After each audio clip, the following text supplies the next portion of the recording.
Chers amis, chers frères et sœurs, laissez-moi vous souhaiter un chaleureux bon sabbat, surtout après les paroles de ce chant et cette interprétation qui, je pense, nous a tous touchés. Laissez-moi vous transmettre les salutations de mes collègues de la Fédération et vous dire tout le plaisir qui est le mien d'être ce sabbat avec vous, et particulièrement pour cette cérémonie, et aussi particulièrement pour cet échange cet après-midi, puisque comme certains d'entre vous le savent, eh bien oui, la Conférence Générale a choisi parmi plusieurs projets celui de Lyon pour être un lieu d'évangélisation tout spécial, et donc on aura le plaisir cet après-midi d'échanger sur ce sujet et ce choix. C'est un plaisir pour moi d'être avec vous, tout particulièrement aujourd'hui lors d'une Sainte Seine, puisque vous l'imaginez, vous le savez, mon ministère m'amène à être chaque sabbat dans une église différente. Et ça fait quelque temps que je n'ai pas fait une Sainte Seine, que je n'ai pas vécu une Sainte Seine. Et après les chaleureux sabbats qu'on a pu échanger ici à Lyon, où parfois on a échangé avec vigueur et honnêteté, et parfois on a eu des moments de communion fraternelle, d'amitié, de fraternité profonde, je vous avoue que je suis très content de pouvoir prendre ce temps avec vous, ce temps de partage, d'ablution des pieds, ce temps dans lequel on va se retrouver aussi humblement, simplement, frères et sœurs, devant le Seigneur, comme ça a été chanté autour de cette table, pour recevoir toutes et tous la grâce du Christ au travers de son sacrifice. En tant que pasteur, quand j'arrivais dans une nouvelle communauté, j'étais très attentif de ne jamais changer les habitudes de cette communauté par rapport à la Sainte Seine. Parce que j'ai toujours estimé que l'Église devait pouvoir se trouver au mieux, au calme, dans la paix, réunie, quand on se trouve face à la table.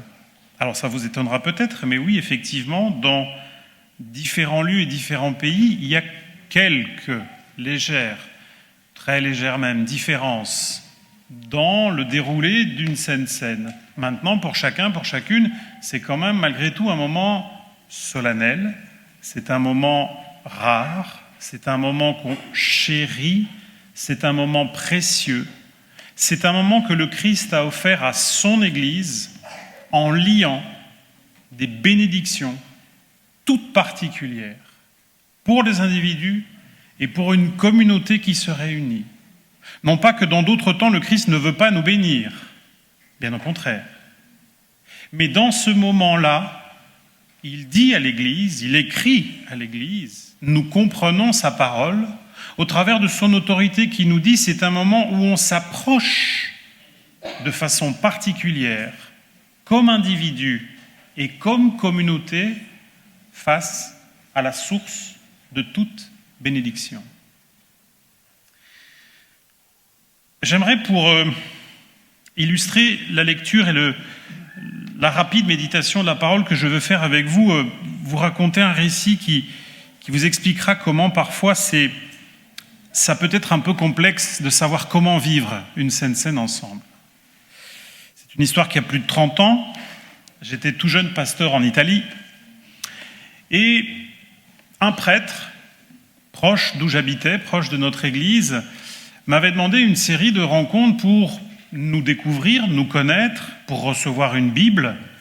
Et au travers de ces liens d'amitié, ce jeune prêtre a vécu un cheminement tout particulier qui l'a rapproché de la parole, l'a rapproché du Seigneur.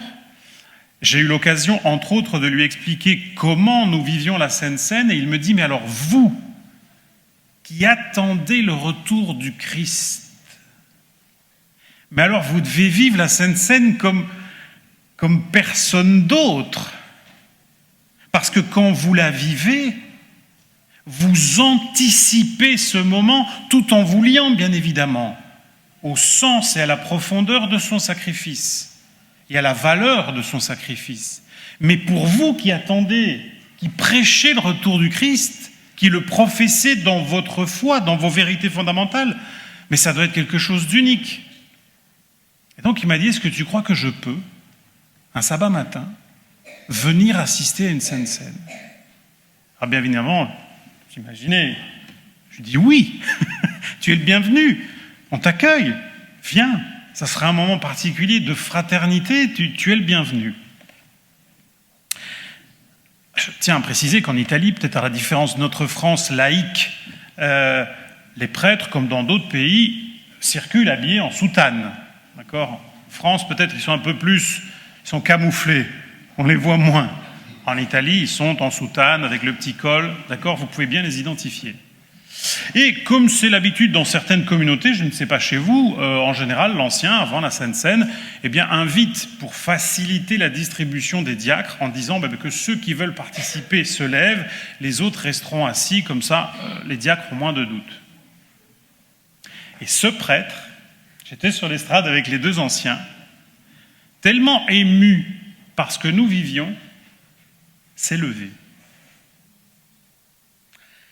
Et là, je revois un diacre pour qui j'avais une affection particulière parce qu'il nous avait accueillis avec mon épouse dans une gentillesse et une tendresse chez lui, mais unique.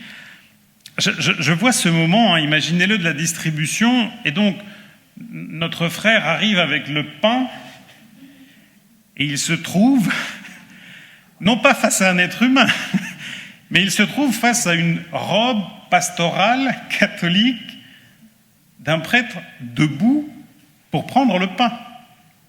Il n'avait jamais vécu cette situation avant. Et dans le doute, parce qu'il ne savait pas quoi faire, à la dernière minute, quand le prêtre a tendu la main, hop, il lui a enlevé le plateau.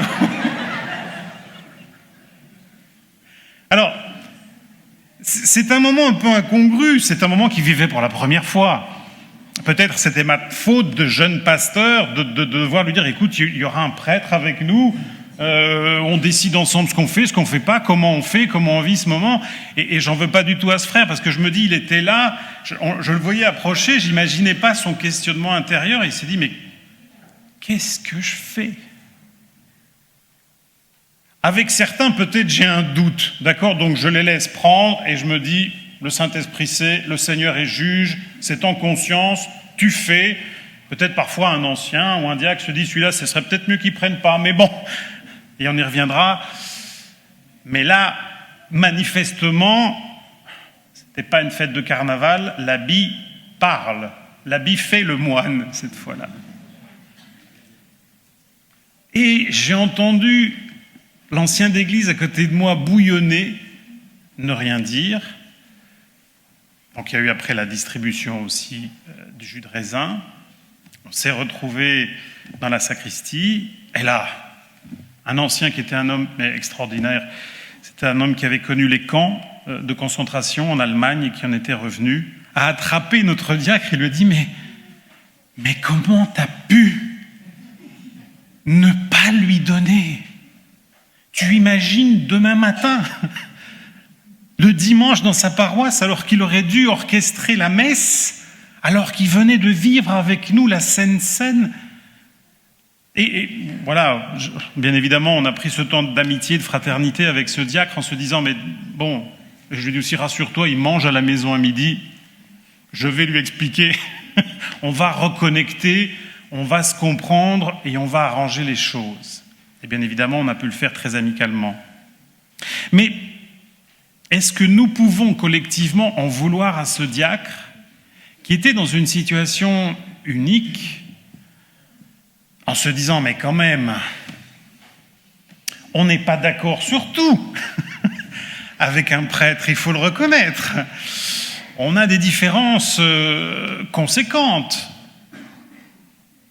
Mais quand quelqu'un, poussé par l'Esprit de Dieu, qui sait ce que représente ce pain et ce vin,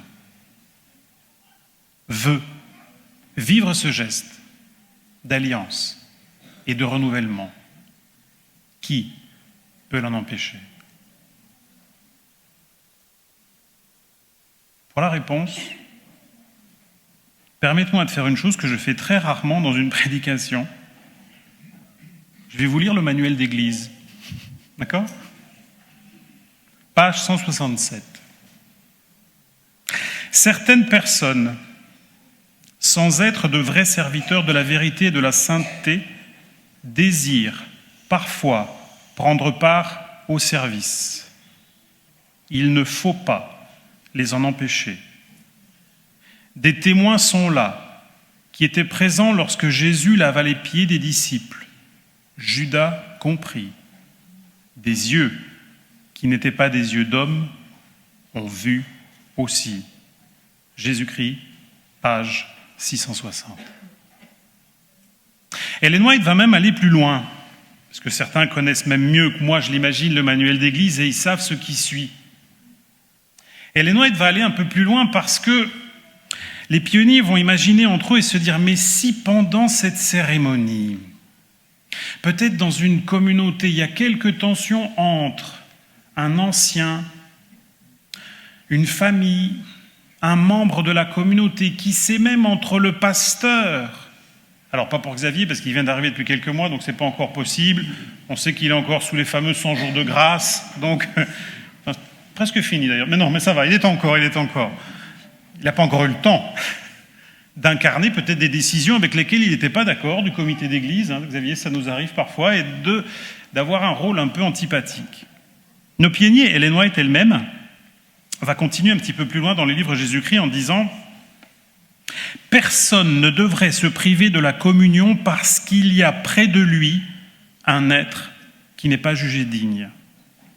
Chaque disciple est appelé à y participer publiquement pour témoigner ainsi du fait qu'il accepte le Christ comme son sauveur personnel.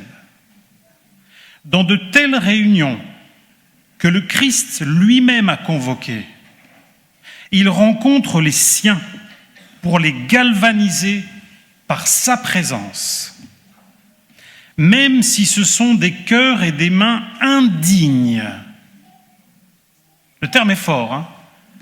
Je relis. « Même si ce sont des cœurs et des mains indignes qui administrent le sacrement, le Christ est pourtant là, officiant lui-même en faveur de ses enfants.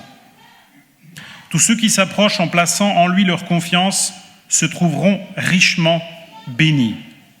Et tous ceux qui négligent les avantages divins en subiront une perte. » C'est fort que nos pionniers se soient même interrogés en se disant « Mais si, lors de la vie d'une communauté, il y a un moment où il y a quelques tensions, et si, parmi ceux qui doivent prendre des décisions et d'autres, ces tensions sont là, sont présentes et encore ne sont pas réglées, réparées, si encore il n'y a pas encore eu cette réconciliation, parce que peut-être il y a des erreurs, qui sait même des deux côtés, ou d'un seul. Comment on vit la Sainte Seine? On est paralysé?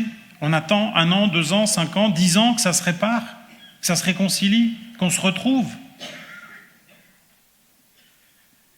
Frères et sœurs, nous sommes, vous et moi, fils et filles, d'une tradition, d'une compréhension de la parole unique et extraordinaire, même si ce sont des cœurs et des mains indignes qui administrent le sacrement, le Christ est pourtant là, officiant lui-même en faveur de ses enfants.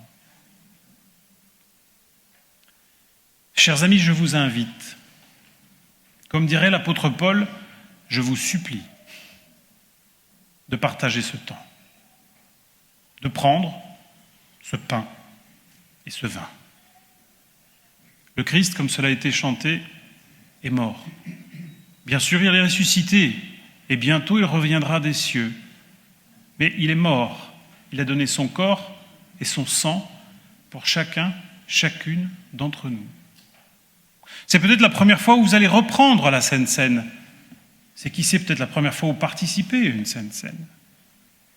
Que ce moment ne soit pas un moment anodin, ou même si vous avez l'habitude, et tant mieux, de bénéficier de ce moment, que ça ne soit jamais un moment banal, que ce soit un moment où on se consacre, où on se reconsacre, où on ouvre son cœur et on puisse, à la lumière de ce qu'Ellen White a dit, mais à la lumière de ce que la parole de Dieu dit, comprendre que nous ne serons jamais dignes d'être accueillis à cette table, quel que soit notre parcours, jamais digne.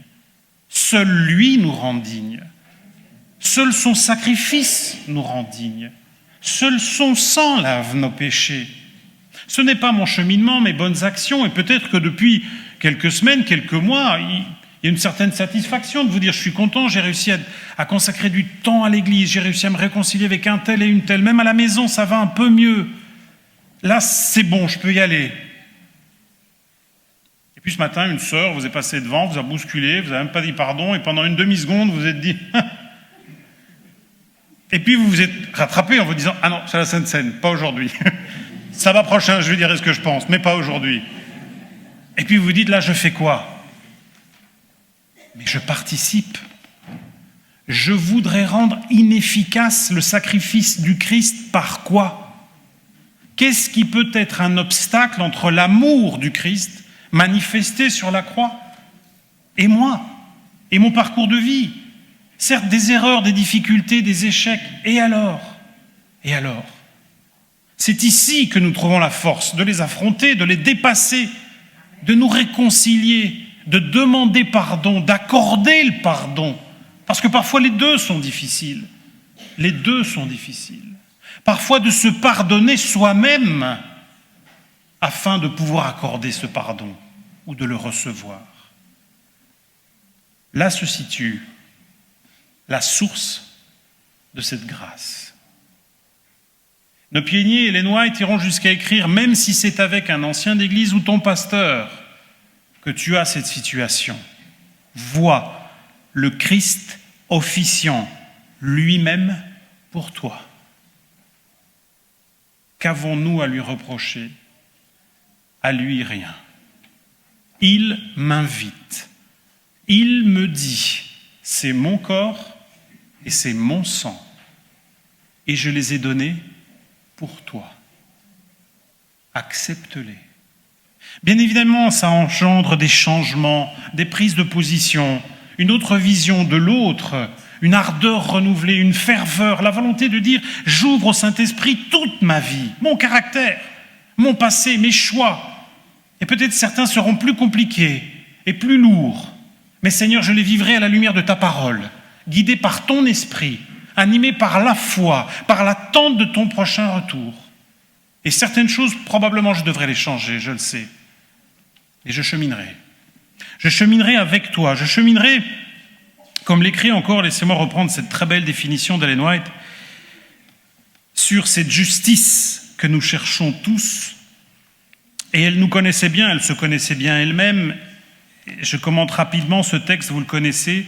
La justice par laquelle nous sommes justifiés nous est imputée. Celle qui nous sanctifie nous est impartie. Je crois que vous connaissez bien et on a bien appris à mémoriser et à comprendre ces deux éléments où tout dans la vie chrétienne est don de Dieu. Je ne conquiers rien tout seul. Bien sûr, je lui ouvre ma vie. Parfois, ça veut dire que je lui ouvre mon orgueil, mes limites, mes défauts, que j'excuse. Devant lui, je laisse son esprit agir et j'irai plus loin grâce à lui. Je vivrai autrement, plus intensément, plus profondément, avec plus de générosité, ma vie de foi.